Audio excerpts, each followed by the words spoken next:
get by. It resides between my eyes. Walked through the fire, came out better on the other side. See, life's like a beach if you find the sand. And right now, I feel like 100 grand. You are listening to Inspired Insider with your host, Dr. Jeremy Wise. Dr. Jeremy Weiss here, founder of InspiredInsider.com, where I talk with inspirational entrepreneurs and leaders. Today is no different. I have Richard Blank of Costa Rica's call center. You can check it out. I'm going to formally introduce Richard in a second. But Richard, I always like to talk about other episodes people should check out of the podcast. And because Richard is a pinball fanatic, we will definitely point out Roger Sharp. They call him the Babe Ruth of pinball. He called his shot in 1976. I guess pinball in the day was illegal and he made it legal somehow. So watch that. There was an episode on Drunk History of Roger Sharp that's hilarious. Also because we're talking call centers and direct response. I've had some direct response legends on the podcast. You can check them out. Ron Popeil, if anyone's heard the saying, but wait, there's more. He was an infomercial legend selling over $2 billion worth of stuff. Unfortunately, may he rest in peace. He passed away.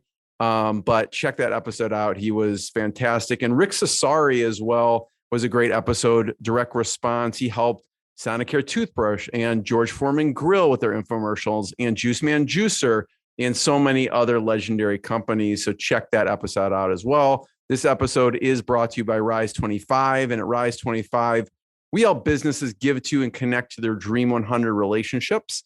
And how do we do that? We help you run your podcast.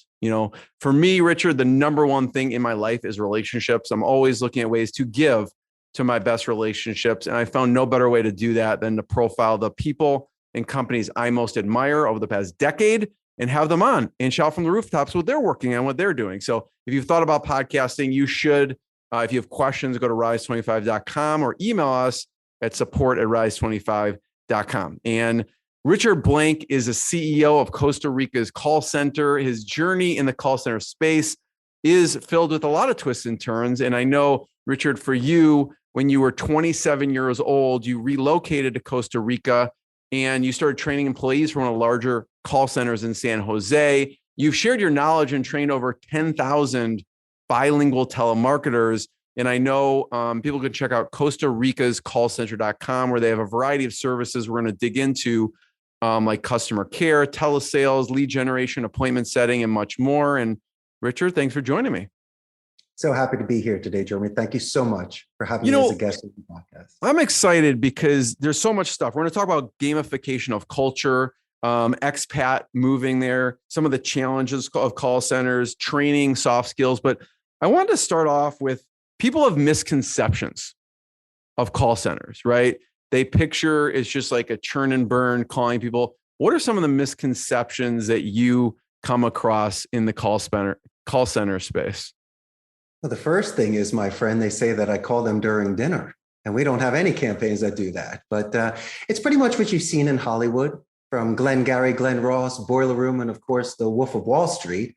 You see these environments where it's fast-paced, aggression, and they're selling stock. Well, not every single environment has those sort of verticals. In fact, at my call center, most of our campaigns revolve around inbound support, outbound lead generation, and appointment setting.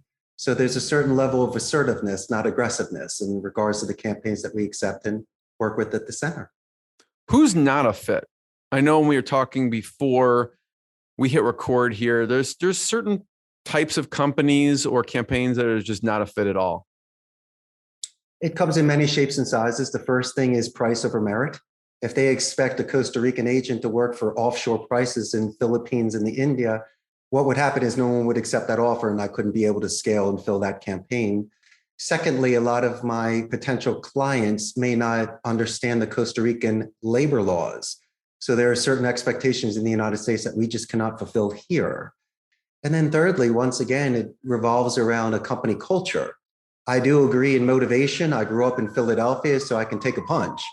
But a certain sort of vocabulary, tone, or something that may be effective in the United States might be offensive here in Costa Rica. So we just have to make sure that we lay out certain parameters and boundaries and expectations initially, so there's no surprises with my clients.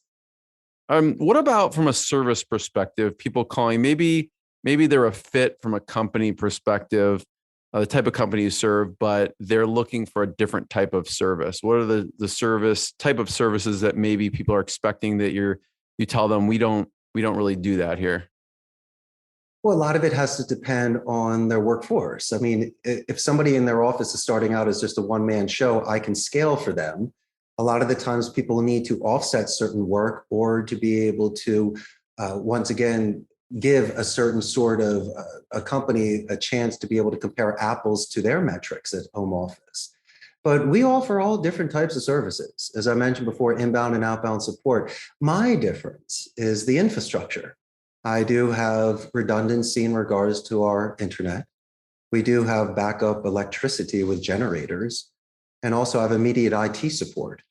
And so a lot of the people, if they're just starting out or if they have a limited budget, would be able to use us in regards to making their company grow. Now, the only difference is, and it's really not a difference now because most people are working from home, that these agents can fulfill these needs virtually.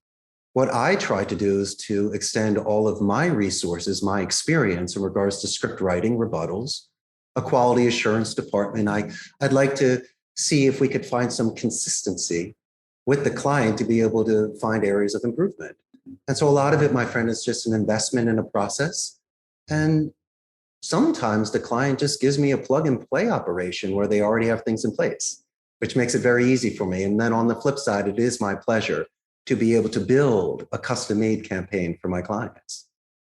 Let's talk about culture for a second. And when COVID hit, again, like you have the tools and opportunity to do things virtually, obviously, because people call you, you're a call center and you're doing things virtually. But what about in-house? Did things change at all with COVID? Did you find that more people were able to work from home and then, or do they come back in the office? How'd that transition look like kind of during COVID and then post-COVID? It's an excellent question, Jeremy. Well, nobody knew what was happening. You're a doctor. I mean, nobody really knew what was happening when COVID first hit. So the Costa Rican labor law gave me up to 50% capacity in my call center. I chose to make it 20%. I did need people here for PCI compliance, onboarding. Something happens at home, they can have a turnkey station. What we lost is the camaraderie. This is a very social environment. I do believe in synergy. And unlike certain vocations where people can just sit in a cubicle and get their job done, this is a very open floor plan where people are feeding off of the energy and we're all public speakers. And so it really reduced my effectiveness in regards to on-site training, where I could just walk the rows and stand there and give someone shadowing or some sort of positive reinforcement. But I also saw the isolation side of it. People, once again, loved coming to work to eat lunch and spend time with their best friend. And we also had some people here that were so influential that if you sat next to them, you were definitely going to be better. Like, when you're playing basketball, if you play with someone better than you, you're probably going to hit better shots. And so the positive side of it is a lot of people that lived far away could save their time and money, spend more time with their family. And once again, they showed some sort of composure and maturity to be able to work from home, even though we are able to monitor their work. And so it was really a give or a take. You and I, what we had to do is just to adjust accordingly. And so besides just following the labor laws, we had to open up a lot more communication channels. We had to be a lot more active. And in the best way that we can, try to continue our company culture of empathy, of caring about the agent, of letting them know that we're still investing in them and they're not expendable. Are we capable of doing it? Sure. And I think everybody needs to adjust to this virtual world. It's a shame, my friend, because I think a lot of it, we're losing a certain artist perspective of what it's like to do something live in front of people compared to just doing something virtually. And so as long as people, once again, can make sure if they're on a Zoom call to represent themselves properly, or if they are working with somebody, just take the extra efforts to let them know that you're thinking about them and that you support them in that sort of way. And those sort of messages, Doctor, as you know, go a long way. So when you talk about gamification culture that you have there, tell me more about that. Oof. My job is my second half. I mean, the first thing of this company is buying more machines and finding places to put them. I grew up in the 70s and 80s. And unless you were a really, really good gamer, your $5 really had to last you an entire Saturday. And so once I started my business and making some money, I got to choose my own pastimes. And one of them, once again, was this gamification. And so one man's trash is another man's treasure, Jeremy. So I'm constantly looking for retro pinball machines, arcade machines, jukeboxes. And I've created such a wonderful, neutral environment so agents can meet people from other departments. They can let off steam, recharge batteries. And one of the greatest things is to spend time with the jefe down in the game room. And so prior to any sort of first day training class, the dozen agents will spend time in the arcade to get to know one another and relax. So when they do enter the training room in the class for the first time, instead of just absorbing information, they're so comfortable and having a great time, they start contributing. So I really start with a very strong momentum and can reduce any sort of fear that people can have without knowing individuals. So strangers are friends you haven't met yet. Once you have a recess and play with somebody, now that's your best friend. And chances are your attrition rate will be reduced because you'll be working with people that you enjoy being with. Yeah, I want to talk about the training process since I know you've trained over 10,000 bilingual telemarketers. But so if you have a staff member that beats you in pinball, is there some stakes on the table? They get a promotion, or how does that work? Well, what I see is someone that has dedicated practice. In order to beat me at pinball on my own machines, they must have been playing. So obviously I wasn't around. So I think it's a great thing. But in regards to training, a couple of things happen. The first thing I like to do, Jeremy, is just to put fear into perspective. If somebody is not properly prepared for an account, then they have uncertainty. But I take it even a step before that.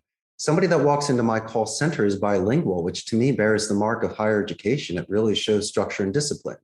So what they have done by becoming bilingual is 10 times harder than any campaign I can put them on. And also, secondly, I like to invest in their vocabulary because English is their second language. So we study the thesaurus to increase their similes and vocabulary for more diplomatic and strategic deliveries. And if somebody is showing promise, my main thing is to delegate responsibility so then I can find ways to promote from within. So it really doesn't matter how long you've been with me, young or old, black and white, male or female. If you show the potential and you show merit, you will make a name for yourself very, very fast. And as I mentioned before, this is a very strict Catholic country here. So we're exceptionally selective of the campaigns that come into the center.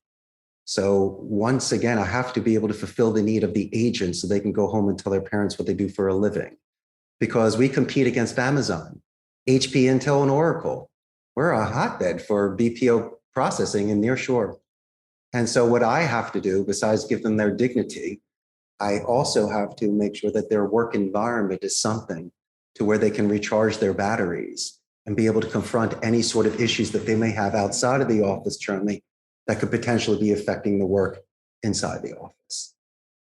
You know, you talked about, I've heard you talk about different things on educating people with diplomatic phrases. I love to hear some examples because I think we could all, at least I could speak for ourselves, can always improve on customer support, whether it's spoken or written. And you had several, I heard you say several different versions, not just like, can I help you? But there's other things that you tell people they could say that comes off really well, you know, really good as far as customer support and in a diplomatic way. Well, not trying to correct a doctor, but I would initially say, how may I assist you? You know, so these are certain things. I would replace the can to the may. I would replace the help with guide, assist, or lend a hand. Instead of asking you to repeat something, I would say, Jeremy, for my clarification, was it A, B, C, or 1, 2, 3? I would make sure to do a 5-to-1 name drop to pronoun. I would constantly be saying your, are. Does that make sense, Jeremy, at the end? So there's certain checkpoints. And also, if you're making outbound phone calls, and imagine if I was calling Inspired Insider and you had somebody answering the phone for you, I would definitely try to do a positive escalation. So once I got transferred to you, I would let you know how amazing these individuals are that are working with you. I would do it verbally. And then at the end of our conversation, I would also have mentioned to that in writing, Why? So when the Richard Circle comes back and I call the Inspired Insider and this individual answers the phone, A, they're going to remember me. They're going to thank me very much for that compliment. And we're going to separate ourselves from the other people trying to angle their way into meeting you. And also these individuals working with you could be giving you additional company information in regards to anniversaries, promotions, or company culture. And so instead of trying to squeeze a fit, just do some due diligence on a website, a LinkedIn profile, take a little bit of extra time to show some more active listening. So when I'm repeating questions to you, it shows that I'm up to speed with you and there's certain checkpoints.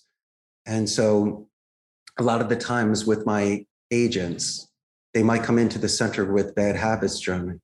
And that's okay. I mean, they've worked at other places and they have the experience. But what I like to do is not to have them so well rehearsed. They should always be more raw and have that sort of essence where they can once again be more of a painting and make almost every call unique. And there are certain areas of a call where, since people are working from home, you could hear something in the background like a dog. And instead of just asking about the dog, ask the dog's name and find out certain things to anchor topics in common, a Me Too technique. And so besides just grading your performance on the questions to qualify the client, I'm more focused on the soft skills of when you used rebuttals, a positive escalation, or certain areas for clarification in order to be able to prolong the conversation for a first call resolution. And so as long as somebody is increasing those sort of active listening and participation skills, they should become phenomenal on the phone, and their earnings potential and their marketability should be limitless. What are some examples of bad habits people come in with? I think that what happens is they'll give up too easily. I think if a phone call, if someone hangs up on you, that's finite. But if somebody is there, and even if they are, let's say their tone may be aggressive, you can adjust that compared to matching that. We spoke about more diplomatic vocabulary. But then again, if somebody can use deductive reasoning and do listening twice, speaking one, I can almost know what you know, and then focusing my attention on that for you. And a lot of the times people will leave a door open. They will just be rushing so much to get an appointment or to get a yes out of somebody that they overlooked an area where they could have done a follow-up question or gotten some more information out of it. But I will tell you what's a terrible habit that certain companies do. They only communicate with their clients via chat or email. And that's okay in certain circumstances if you have to fill out a form first to be able to get assistance. But in my opinion, what can happen is it can elevate stress. If you're not speaking with a client, you're eliminating any chance for retention, a referral, an upsell. And how about this? In a mature way, Jeremy, an exit interview. Worst case scenario, we lose the business. But somebody is willing to walk me through areas of improvement or what our competition had done in order to earn their business. So even though people think that today it should be just texting, texting can be very much misinterpreted. And you're also not getting the sort of mileage out of a relationship that you could if you would build a certain rapport through speech. And so some of the bad habits we have today are that a lot of the agents are coming in preferring that sort of inbound support that's nonverbal. And so for me, I believe that they're almost limiting their potential. At least give it a shot, and just to see if you have the sort of skill set to be able to have a specific conversation with somebody to be able to get a positive resolution out of it. So, Richard, let's say there's a company and they have a list of whatever every month of clients who decided not to use a service. They can hire a company like you to go, hey, Richard, here's the list. Right now, we don't offer support via phone. Here's a list of these clients every month. And your company would call them and almost do kind of like an exit type of interview. Sure. Is that right? We can. I'd be very much interested to see the tone of the script, the voicemails and the email templates that you have to offer me. If I have to start that, I'd like to start off positive, where one of the first things I could say is, hey, we didn't forget about you. And unlike other companies that just send emails, I'm giving you a personal courtesy call. May I have a few moments to be able to find out what we could do in order to earn your business, what the competition did to get your business. And I'd like to see if I could match it or to be able to exceed those sort of expectations. And so as long as I mentioned before that you could almost custom make this, you'd have to give me the exact vertical, how long you communicated with them, the sort of communication they gave to us, services we were offering. So as I say before, there's certain ways, there's a philosophy of Wu Wei, where it's least resistance. I don't want to call you and badger you on why you're not giving me the business. But if you're kind enough to spend the time with me, even if I'm starting 5 touchdowns behind, there is a chance we can come back and win this game. It's just a matter of earning time. At least let me get the first 30 seconds. And if I can get the 30 seconds, maybe I can get a 10-minute conversation out of you. And we can take it step by step and piece by piece. And even if I have to stop midway to reschedule it or to follow through with information to pick up where we left off, that's your protocol. And I'm okay with that, as long as your clients can build a pipeline depending on sense of urgency and the sort of company culture. I think you can then once again readjust your prospecting accordingly. Richard, in that situation with a company, go, great, we want you to actually, these are customers that decide not to use us anymore for whatever reason. At what volume does it make sense for them to call you? Like, let's say if they've won a month, that probably doesn't make any sense, right? To have them use your services. Is there a certain volume of calls that make sense for a company before they, I guess a baseline of volume, you're like, yeah, this makes sense to work with us? I think as long as they give full-time work for somebody, because I by labor laws, I don't do part-time work here because they won't be able to get their benefits. But if somebody only has enough leads to call for 1 month, and it's an individual working out of their home and it's a startup company, not saying that I have a preferred child, but I was in those shoes back in the day. So I guess I have more empathy and compassion towards the startup company that might even almost be embarrassed that they're not able to give me a 100-seat, 10-year commitment. Well, once again, everybody had to start with their first step. And it's almost like when somebody says, how do I get job experience if somebody doesn't hire me? Not saying I'm willing to take any campaign. I'm extremely selective of those that come in here.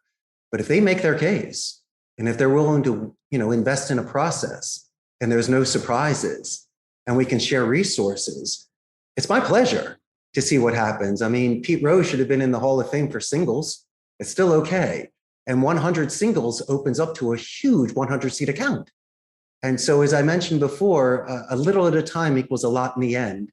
And from time to time, a client may be testing you small, or it might be an iceberg where they want to see how I would react to a 1-seater before they give me 100 seats.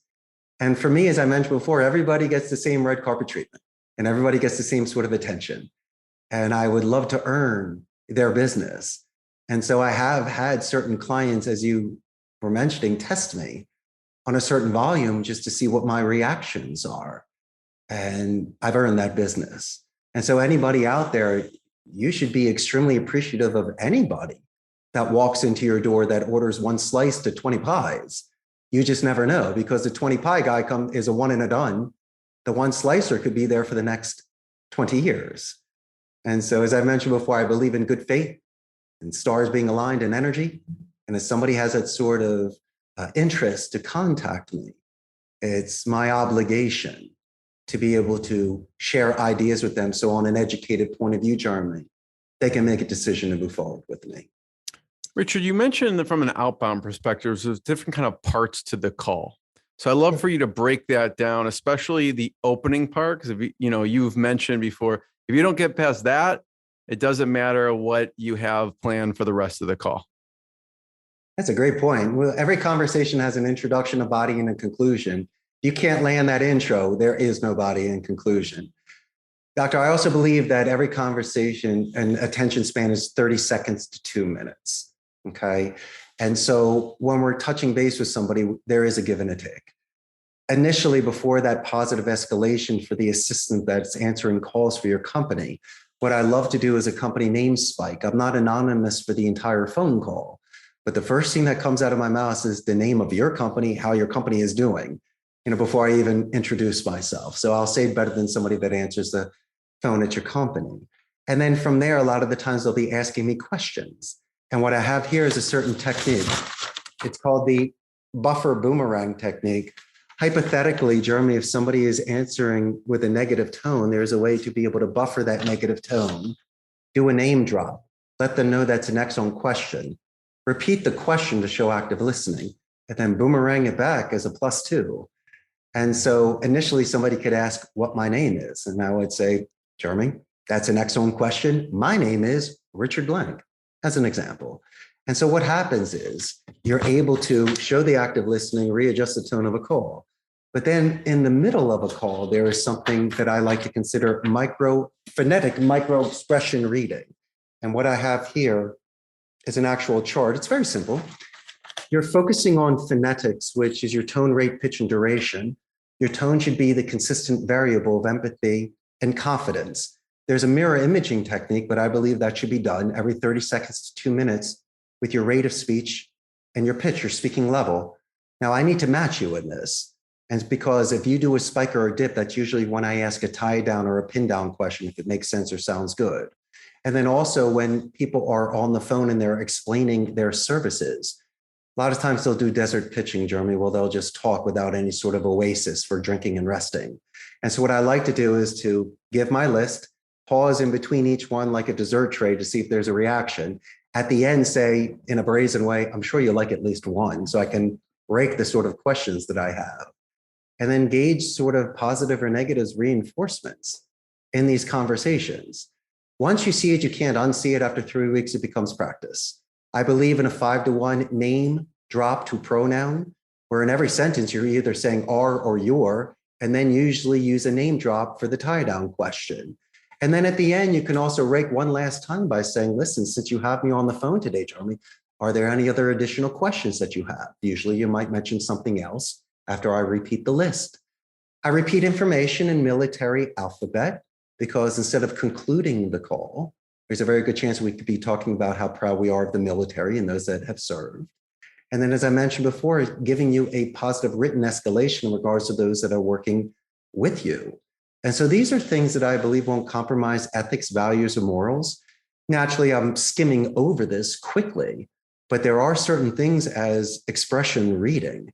And since we're losing 3 of our senses over the phone, our taste, touch, and smell, the doctors and scientists say that your other senses should be expanded.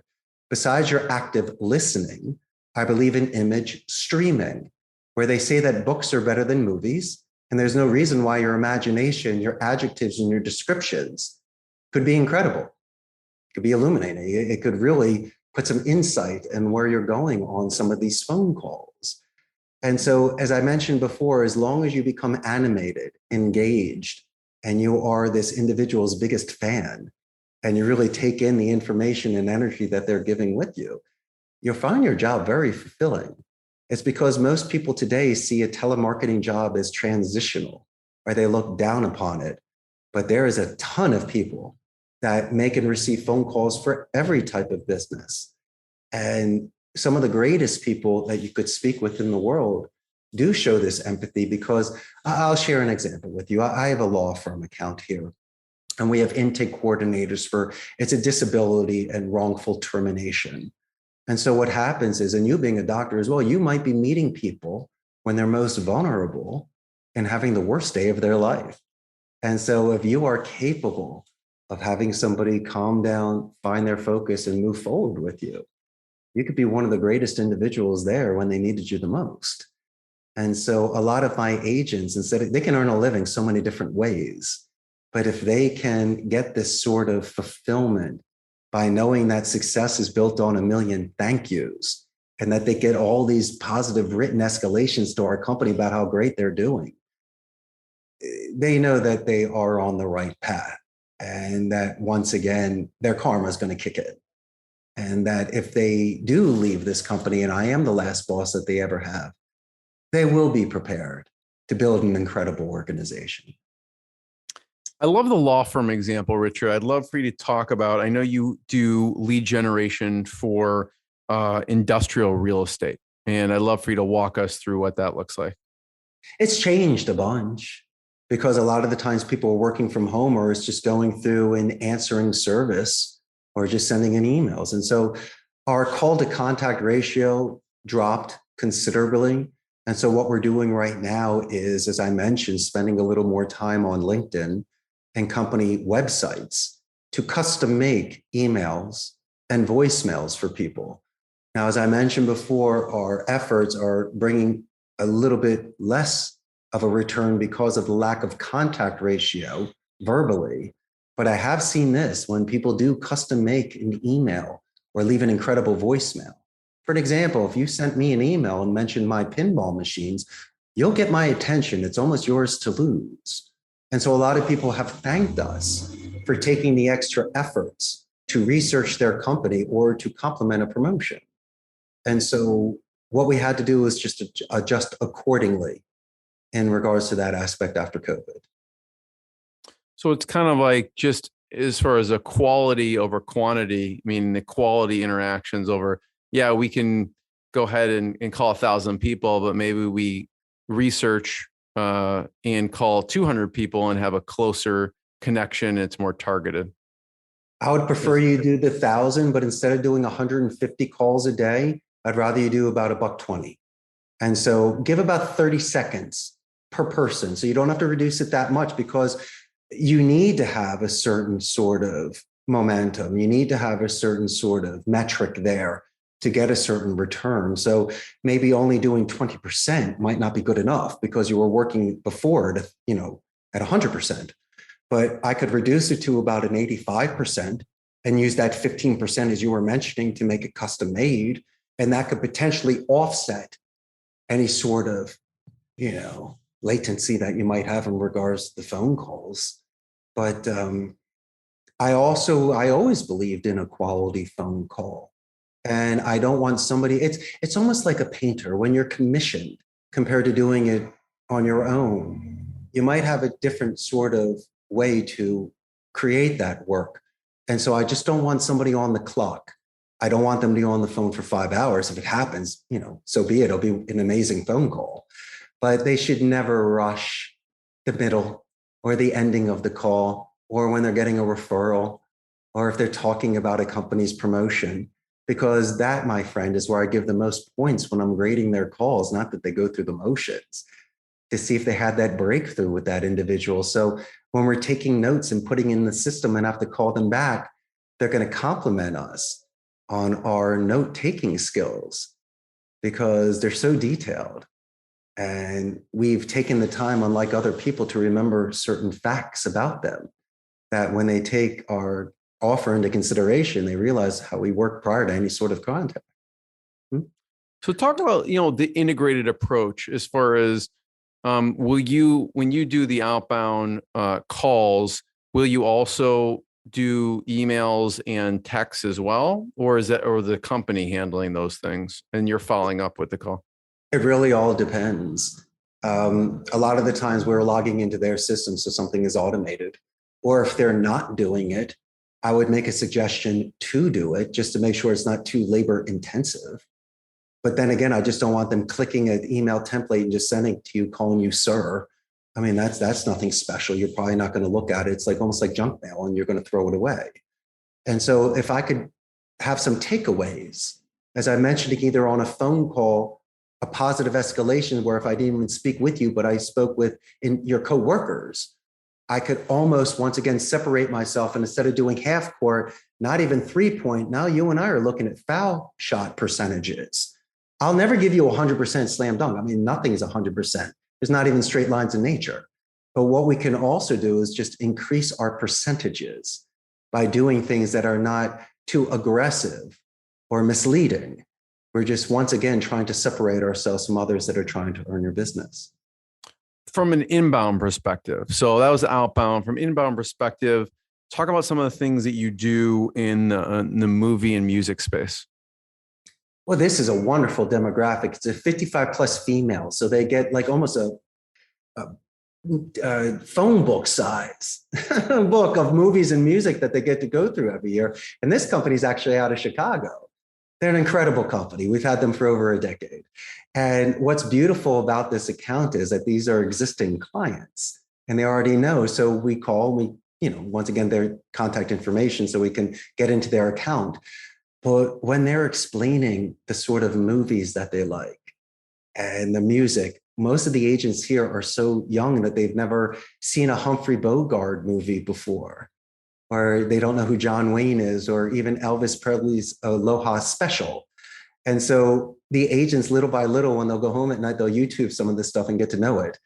So the agents that have been on this campaign for a long time will know these genres. And the most beautiful thing, and I will say this, is how excited the client gets when we can find their movie, because then they, for a moment, tell us on how that was the first date they went to at the drive-in with their husband X amount of years ago, or this is the music that they danced to at their wedding back in 1960, or this is what reminds them of Sunday afternoons with their grandmother watching that movie. And I love it. I find it fascinating because you're learning so much about these people. And when we do have their information and what they're looking for in stock, you should really hear the reactions of them. Are the talk times longer? Of course they are, because besides double checking prices and shipping information and what they ordered, I want them to explain the passion for each thing that they're purchasing. And do you remember Columbia House? It was like when you were ordering those CDs for a penny. As I say before, most people can order things online with Amazon and they could just click a button, but not these clients. They love to go through the book. They love to call us. They usually ask for the same individual that assisted them a couple months ago because they have that sort of relationship. And the reason I believe that I grew so much was the upsell.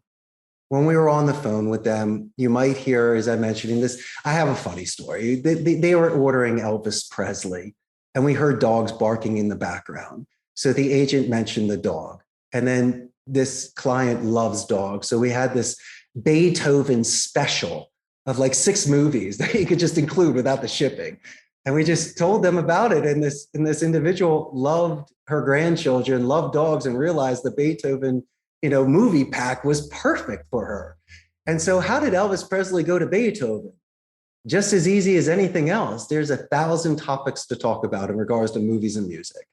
And if somebody lived a life, we can make a suggestion. But the reason I was able to grow so much was because of that upsell that was done flawlessly and just without resistance and just making a mention. And the client realized that we had not only the active listening skills, but the assertiveness to make that sort of suggestion and to be able to convert that sort of sale. And they love this account.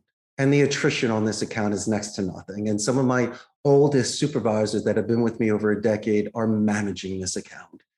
And so for me, it was really a gift to be able to work with this company for so long out of your amazing Chicago. That, there's such an art and a science to this. And you talk about upsells, right? How do you teach upsells when there is an art to it as well? Like, what are some of the parameters or guidelines you give? Because you have to give some type of guidelines. It went from Elvis to Beethoven, but you probably gave them training and guidelines. So what's your process for at least giving guidelines for the upsells? It's composure. It's timing. I mean, I can't start mentioning dog movies before this individual started talking Elvis Presley. If her dog never barked, I would have never known. I could have heard something else in the background. Could have been anything. But as long as the agent is in the moment, because a lot of the times they'll be stressed because of the past, anxious of the future, or thinking about lunch. And if I didn't hear that dog bark for 2 seconds out of a 15-minute phone call, I would have never sold those additional movies.